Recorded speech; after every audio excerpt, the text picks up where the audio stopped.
नमस्ते मेरे भारतवर्ष के प्यारे प्यारे भाइयों, कैसे हैं आप। एसएससी के सवालों का सिस्टम हैंग करते हैं मेरे भाई, क्योंकि स्पीड बहुत जरूरी है। तुम्हारी नॉलेज, तुम्हारा ज्ञान कोई नहीं देखने वाला। क्या आपने पेपर में सवाल सारे ठीक कर दिए, टाइम लिमिट में ठीक कर दिए, यही देखा जाएगा। और प्यारे बच्चों, ये समस्या मैं आपकी दूर करवा के रहूंगा। मैं गगन प्रताप ट्रिक्स की हेल्प से आपकी स्पीड को बूस्ट करने का प्रयास करवा रहा हूं यूट्यूब पर completely free SSC speed test series के माध्यम से। हम अपनी एप्लीकेशन पर मैं डेली एक नया टेस्ट बनाता हूं जो लाइव शेड्यूल होता है। देखिए 12 टेस्ट हम एप्लीकेशन पर लाइव करवा चुके हैं सेक्शनल को, कि आज के डिमांड है सेक्शनल टेस्ट, और फिर उसका अपने यूट्यूब चैनल पे हम सॉल्यूशन भी करवा देते हैं। तो हर सीरियस बच्चा इसको फॉलो कर रहा है और बाकी सब टाइम खोटी कर रहा है अपना। ठीक है बच्चों, तो शुरू करते हैं। बहुत मजा आएगा, बहुत प्यारे प्यारे सवाल हैं, और मैं कह सकता हूं कि इससे ऊपर लेवल का पेपर आएगा ही नहीं। और इसमें से डायरेक्टली बहुत सारे सवाल जब आप पेपर में बैठोगे तो देखने को मिलेंगे। आइए सोचना शुरू करते हैं पहले सवाल से। 11 का क्यूब प्लस 12 का क्यूब प्लस 13 का cube plus dot dot dot आखिर में 40 का क्यूब। यह सवाल पेपर में कुल 47% बच्चों ने ठीक किया है और एवरेज टाइम लिया 53 सेकंड। लगभग 20,000 बच्चों ने टेस्ट अटेम्प्ट किया, तो वो डाटा भी लिखा है यहां पे। बताइए कैसे करेंगे। ये 11 क्यूब से लेकर लगातार 40 क्यूब तक की संख्याओं को जोड़ना है। क्यूब वैसे फॉर्मूला तो याद है, लेकिन प्यारे बच्चों 1 क्यूब प्लस 2 क्यूब से 40 क्यूब होता तो आसान हो जाता ना। तो हम क्या करें भाई, अगर मैं 1 से लेकर 40 तक की संख्याओं के क्यूब को जोड़ लूं और उसमें शुरू की 10 संख्याओं के क्यूब के योग को घटा दूं, आ जाएगा कि नहीं आ जाएगा, है कि नहीं बच्चों।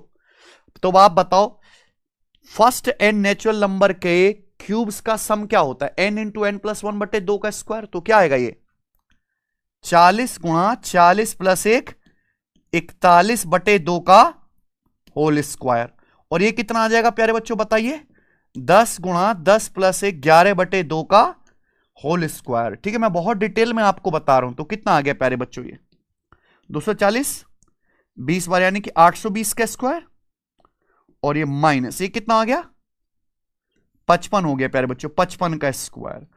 इसको सॉल्व कर लेंगे, आपका आंसर आ जाएगा। तो 0 - 5 यानी कि एंड में तो 5 ही आना है, यानी कि ये वाला आंसर नहीं है। 3 ऑप्शन में आप फंस गए, कैसे करें अब। 375 ही आ रहा है सबके लास्ट में। क्या लगा लेते हैं, digital some.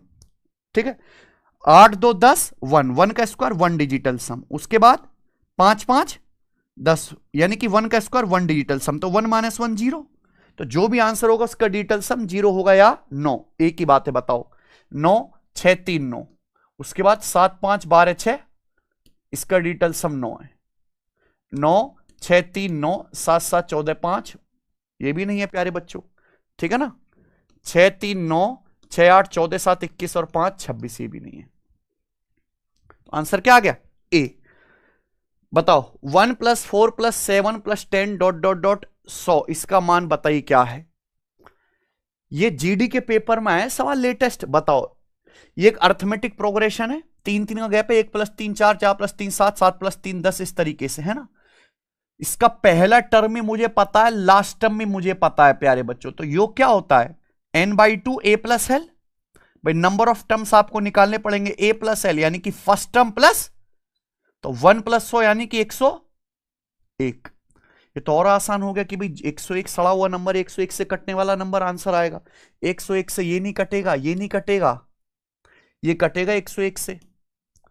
A B form की हर संख्या 101 से कटते, तो आंसर क्या आ गया, बी ऑप्शन। आइए प्यारे बच्चों, मजेदार है। x बराबर 3 + √8 / 3 - √8, y बराबर 3 - √8 / 3 + √8। तो x² + y² का मान बताइए। ये यहां नीचे आ गया, ये यहां ऊपर चला गया। x और y क्या एक दूसरे के उल्टे। ये जो y है ये कुछ भी नया नहीं है। y का मतलब क्या है, 1/x ही है। आपसे जो इस सवाल में पूछा है वो x² + y²। y का मतलब 1/x², ये आपसे पूछा है प्यारे बच्चों। अगर आपको x² + 1/x² निकालना है तो पहले आपको क्या निकालना पड़ेगा, x + 1/x। ठीक है ना, यानी कि आपको इन दोनों को जोड़ना पड़ेगा, ये x और ये 1/x, इन दोनों को जोड़ना पड़ेगा, इजी आ जाएगा। तो बेटा x + 1/x जो भी है, x² + 1/x² क्या आएगा, k² - 2। तो परफेक्ट स्क्वायर में से 2 घटा के आंसर आएगा, एक ही ऑप्शन है। इसमें दो जोड़ के परफेक्ट स्क्वायर हो रहा है, 1154 में दो जोड़ेंगे 1156 है कि नहीं, 34 का वर्ग।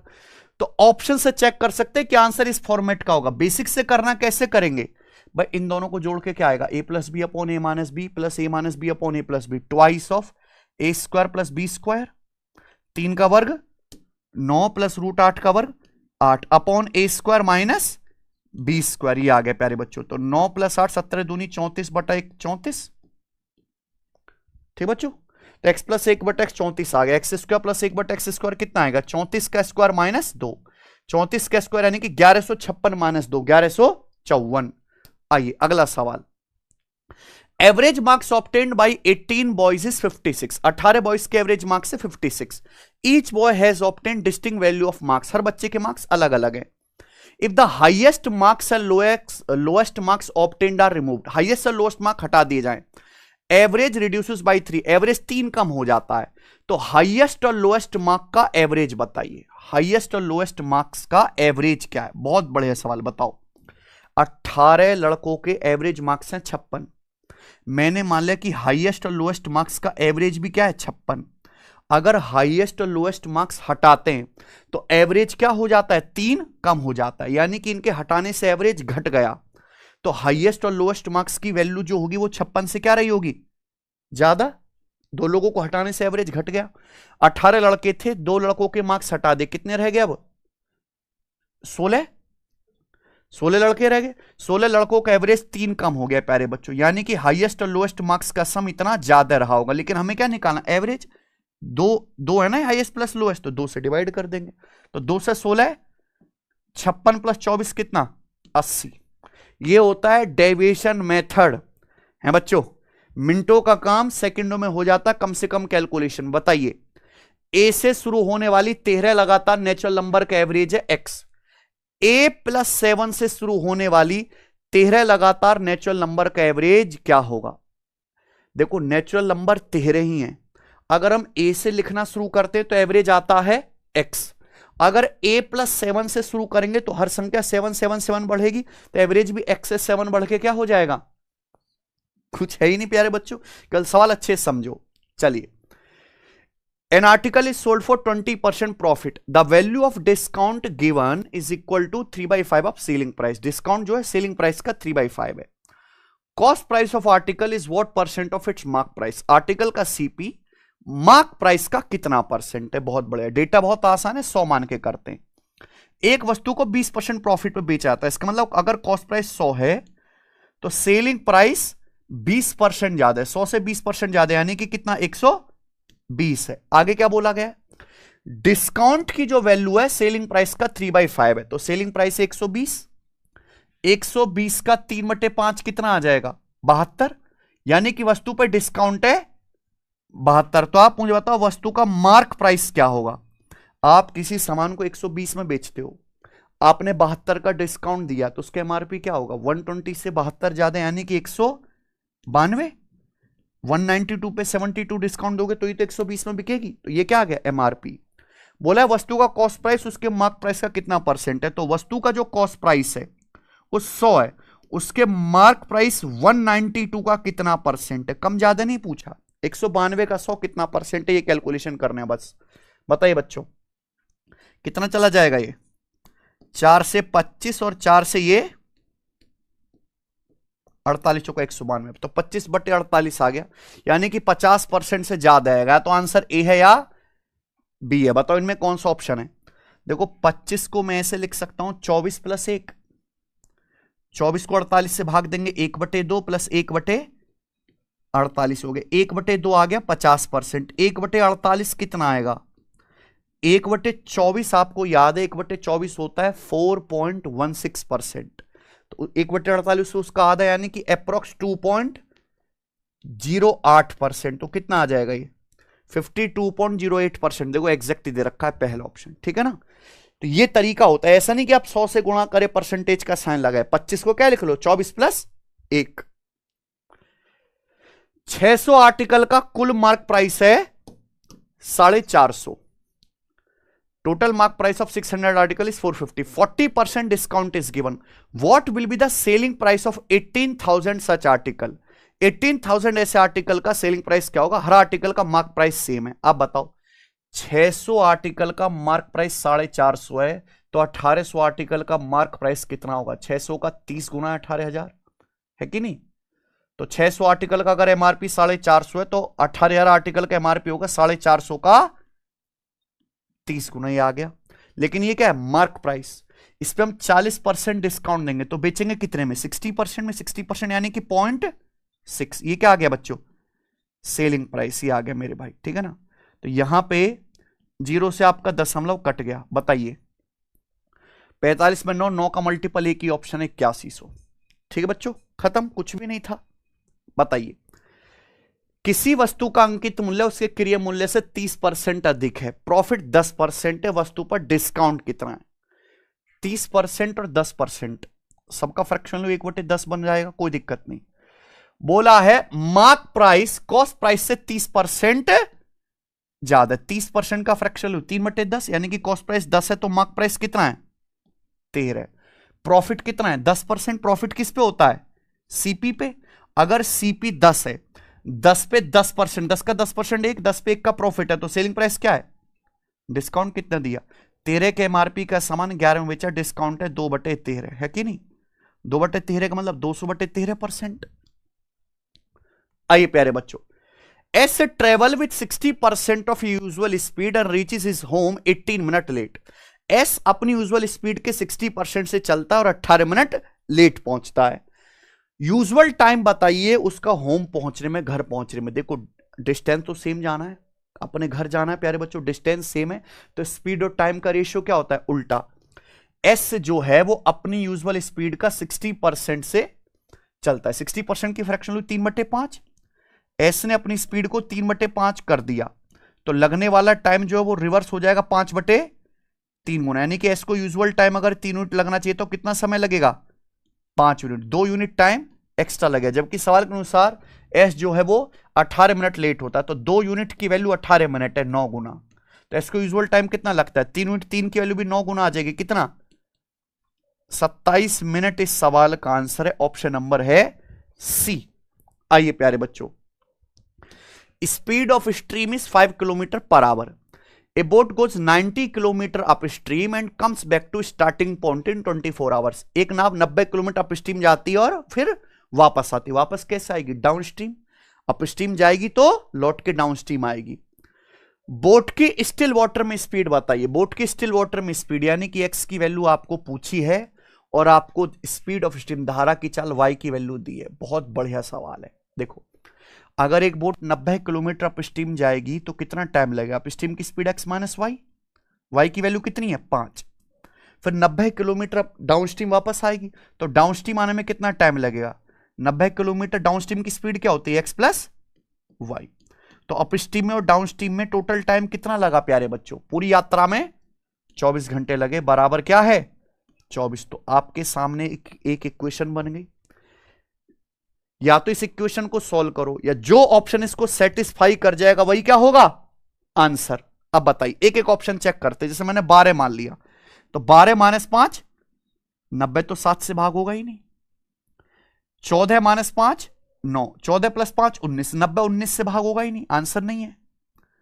ठीक है 15 मानते तो 15 माइनस 5 तो 90/10 9, 15 5 20, 90/20 ये भी नहीं होगा प्यारे बच्चों, 4.5। तो आंसर क्या आ गया? बी 10। अगर x की वैल्यू आप 10 लेते हो तो 10 माइनस 5 90/5 18, 10 प्लस 5 15, 90/15 तो देखिए 24 बराबर 24 सेटिस्फाई करेगा कि नहीं? तो ऐसे सवालों को चेक करने का तरीका क्या है? बेस्ट ऑप्शन से है ना, क्योंकि राइट साइड में 24 बनना चाहिए आसान सा नंबर। देखिए डायग्राम में ए बी सी डी के पैरेलल है, एक्स का मान बताइए। ये ए बी लाइन जो है सी डी के पैरेलल है, एक्स की वैल्यू आपको बतानी है क्या होगा। देखो ये जबरदस्ती घुसा रखा है भैया।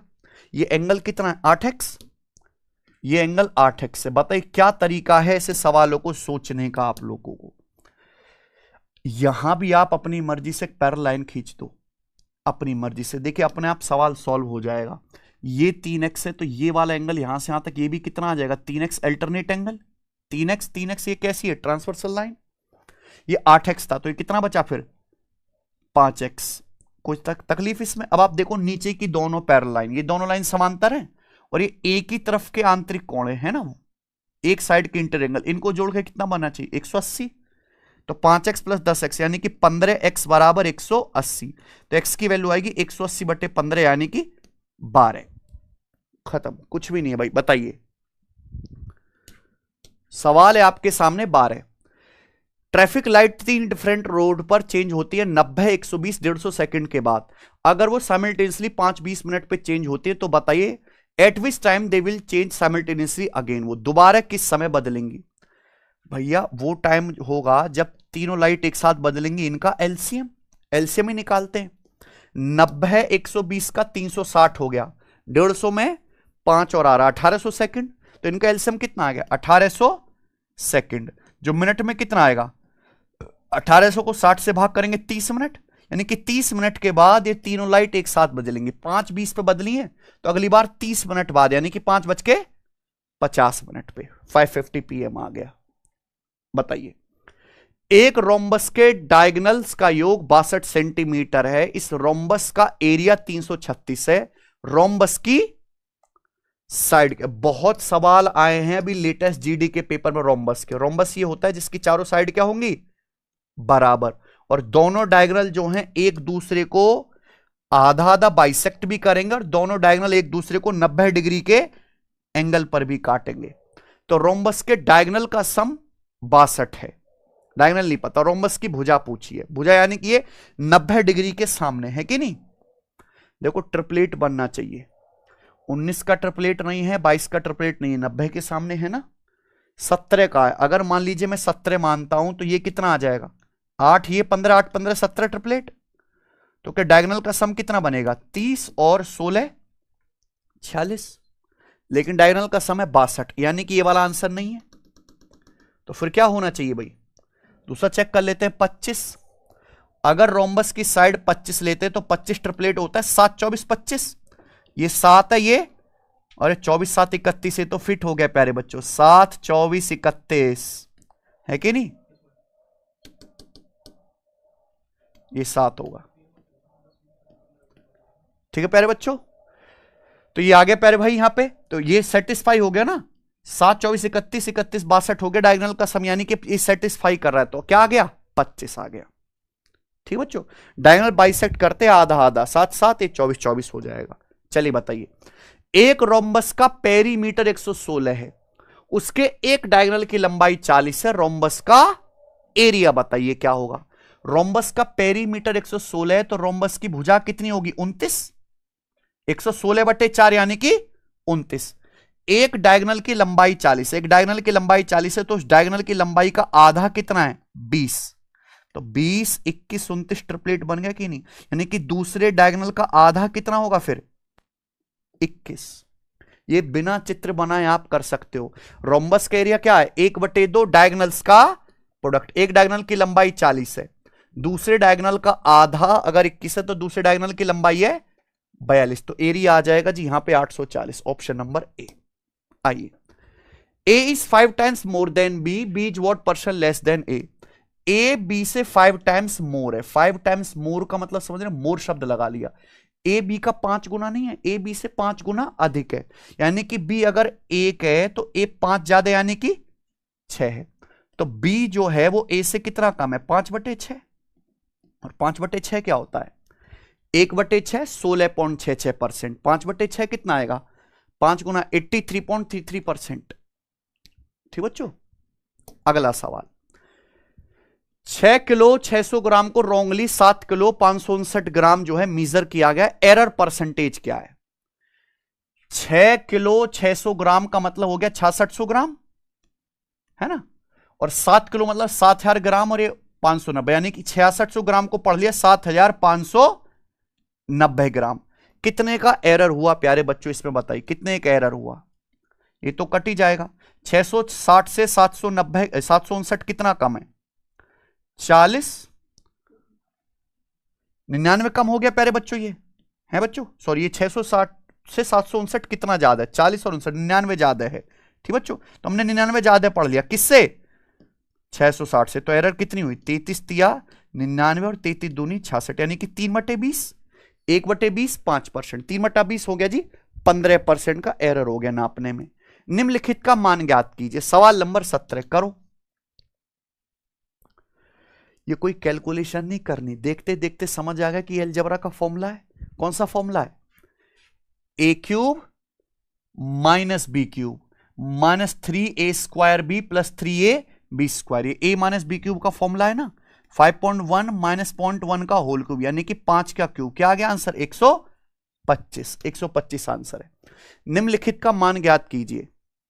1/3 + 1/15 + 1/35 इस तरीके से। देखिए 1/3, 3 का मतलब क्या हो गया? 1 × 3 + 15, 15 का मतलब 3 पंजे 15, और 35 का मतलब 5 सत्ते 35। तो ये एक स्पेशल सीरीज बन गई कि नहीं बन गई? और आखिर में क्या है यहां पे? 1/143। 143 मतलब 11 × 13। ये आपके सामने स्पेशल सीरीज बन गई। बताइए कैसे होगा ये?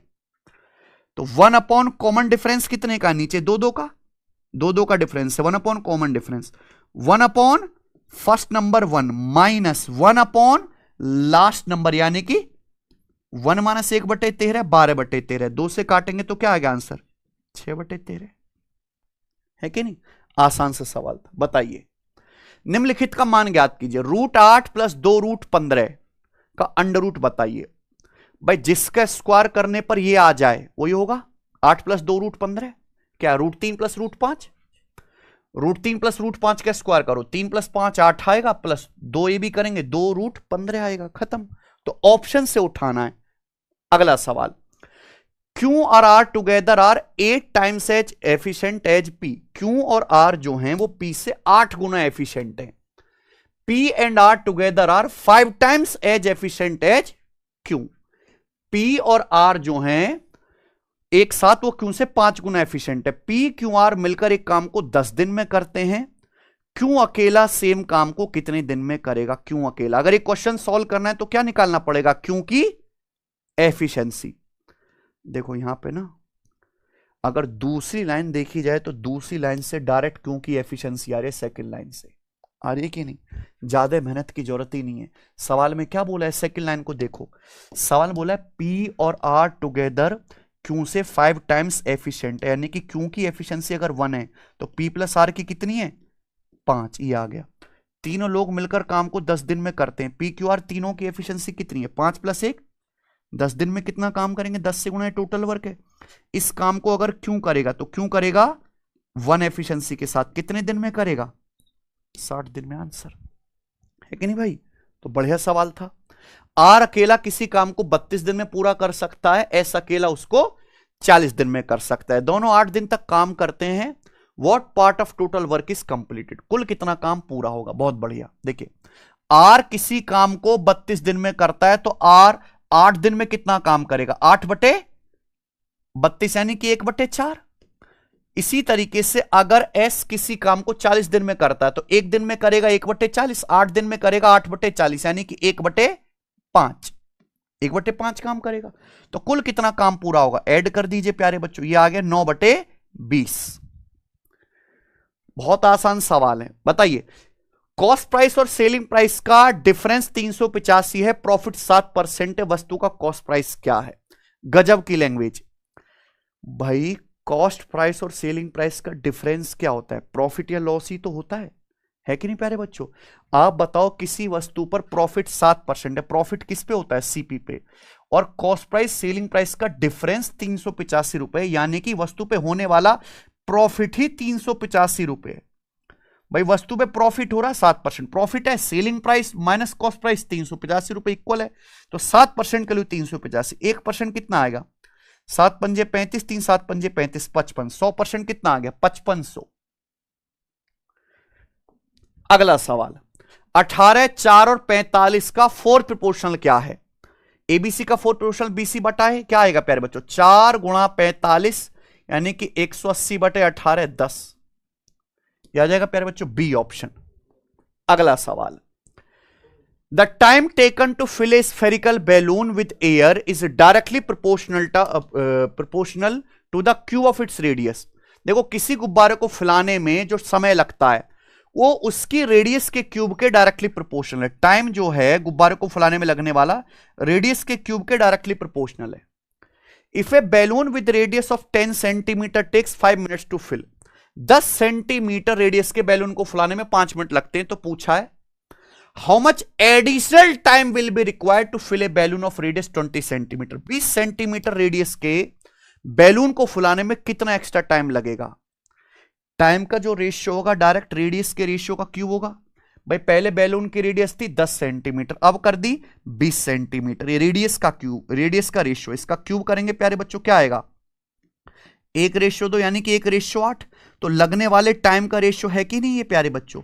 अगर पहले 1 यूनिट समय लगता था तो अब 8 यूनिट समय लगेगा। कितना टाइम एडिशनल लगेगा 7 यूनिट। इसी की वैल्यू आपसे पूछी है। 7 का मल्टीपल आंसर होगा ऑप्शन सी है।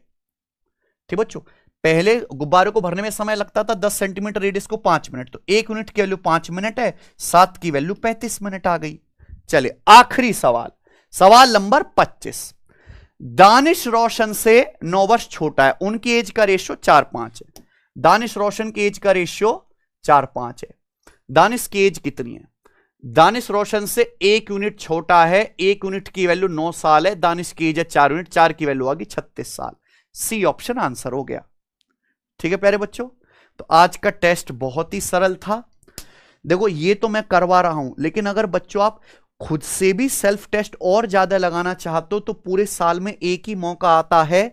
सिलेक्शन वे टेस्टिंग एप्लीकेशन पर मात्र ₹1 में टेस्ट सीरीज का पास मिल रहा है सभी एग्जाम के लिए। तो जो बच्चे लेना चाहते हैं अभी जाके एप्लीकेशन से ले लो। ठीक है, और डेली सेक्शनल टेस्ट में खुद बना के करवा रहा हूं फ्री में लाइव। धन्यवाद।